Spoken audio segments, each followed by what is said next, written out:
bora direto ao ponto. Bem-vindos a este estudo visual detalhado.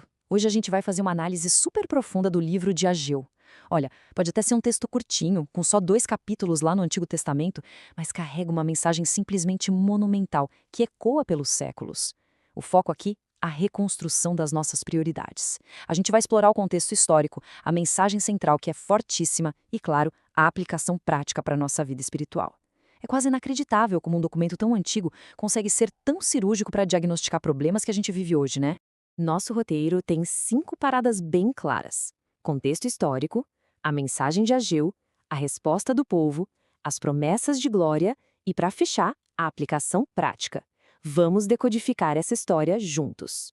Primeira seção. Contexto histórico. O ano é 520 a.C. e estamos bem na época do retorno do exílio. Então, os israelitas finalmente voltaram do exílio lá na Babilônia. Mas com o passar do tempo, o foco da galera simplesmente mudou. Isso ilustra perfeitamente o conflito central que Ageu joga na mesa logo de cara. De um lado, a gente tem o povo investindo tempo, suor e muita energia nas próprias casas, que o texto chama de casas forradas, ou seja, super confortáveis. Do outro lado, o Templo de Jerusalém, o coração da vida daquela comunidade, completamente abandonado, em ruínas. É um contraste moral gritante, não tem como ignorar. E o que é fascinante aqui é a urgência da coisa. O livro de Ageu não é aquela narrativa arrastada que dura décadas. Nada disso. Ele é formado por 4 mensagens super específicas, entregues num espaço de tempo curtíssimo, só 4 meses.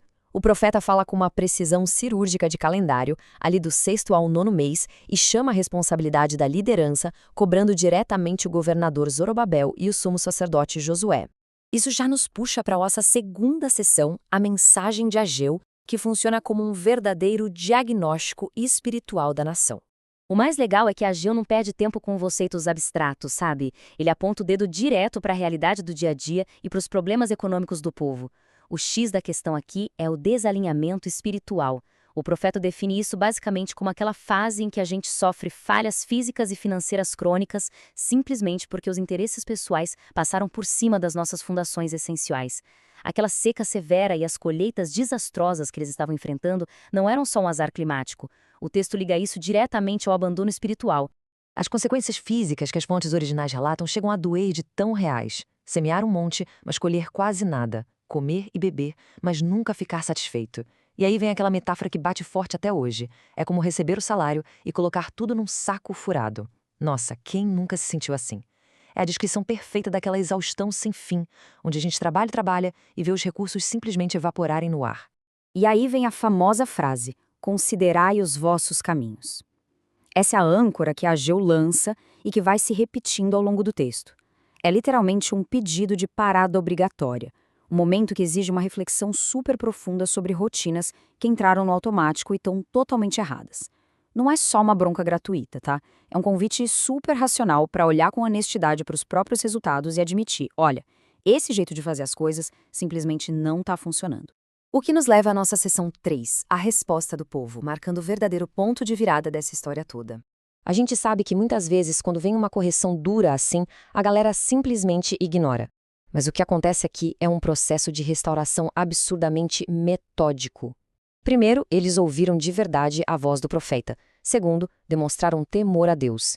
Terceiro, arregaçaram as mangas e retomaram a obra de reconstrução. E quarto, receberam a promessa. A liderança e o povo bateram o martelo e escolheram a obediência imediata, sem enrolação. E a consequência dessa atitude é simplesmente maravilhosa e muda o rumo de tudo. O texto destaca uma frase de impacto: "Eu sou convosco, diz o Senhor". A partir desse exato segundo, o tom do livro dá um giro completo. Sai a advertência dura e entra um encorajamento gigantesco. A mensagem é claríssima. O alinhamento traz a presença divina de volta para o centro da nação, no exato instante em que o foco é corrigido. E agora a gente avança para a nossa 4ª sessão, promessas de glória e a esperança futura. Entrando no capítulo 2, a obra já está rolando, mas bate aquela frustração emocional pesada. É o famoso choque entre a primeira glória e a glória maior. O texto mostra que a geração mais velha, aquela que chegou a ver o templo original do rei Salomão em todo o seu esplendor, lá atrás, antes do exílio, simplesmente desabou a chorar quando viu a nova fundação. Para eles, esse projeto novo parecia super inferior, quase insignificante se comparado ao que era antes. Mas é bem no meio desse mar de inferioridade que o texto joga uma promessa avassaladora. A glória desta última casa será maior do que a da primeira. A lição que a gente tira daqui é fantástica. Uma restauração que parece modesta, pequena ou até decepcionante aos olhos humanos, pode, na verdade, ser transformada em algo infinitamente mais glorioso, trazendo uma paz genuína que não existia antes. E olha a precisão do registro. É de cair o queixo. O número 24, exatamente no 24º dia do 9º mês, que foi o dia certinho em que o alicerce do templo foi lançado, o céu deu comando e tudo mudou. Mesmo sem ter uma semente sequer no celeiro, a promessa era de que as bênçãos começariam a fluir daquele dia em diante. Isso é a prova viva de que, no momento em que a gente recomeça a fazer o que é certo, a chave da restauração vira. E assim a gente desembarca na nossa quinta e última sessão, a aplicação prática e a reflexão hoje. O grande motivo para a gente mergulhar nesses textos tão antigos é entender como eles funcionam como um espelho perfeito para a nossa sociedade atual. O padrão é o mesmíssimo, repara só. A gente cuida excessivamente de todas as áreas, mas deixa a vida espiritual de lado. Corre feito louco atrás de estabilidade e no fim do dia sente um vazio que não dá para explicar. Constrói carreiras gigantescas, constrói casas enormes, enquanto a fundação de tudo fica largada. Aquela história do saco furado é, sem tirar nem pôr, a nossa realidade. E é por isso que aquela frase de ouro volta com tudo. Considerai os vossos caminhos. Esse aviso milenar continua sendo o teste de fogo para os dias de hoje. É um convite para desligar o piloto automático da nossa rotina corrida e avaliar com muita franqueza.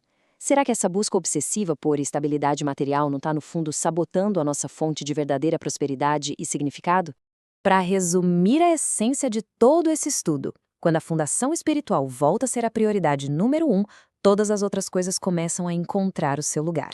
E não, a ideia não é jogar tudo para o alto e abandonar as responsabilidades da vida, mas sim reordenar o que importa mais. O alinhamento certo não tira nada da nossa vida. Muito pelo contrário, ele é o que dá sustentação para todo o resto. Para a gente fechar essa análise com chave de ouro, fica aqui uma pergunta para ecoar na mente. O que representa o templo abandonado hoje na vida moderna? É uma reflexão vital para a gente identificar qual área essencial está lá cheia de poeira e em ruínas, enquanto a gente gasta toda a nossa energia no que passa rápido. Que essa mensagem histórica poderosíssima sirva de inspiração para uma revisão honesta das prioridades. Muito obrigada por acompanharem mais esse estudo visual com a gente e até a próxima.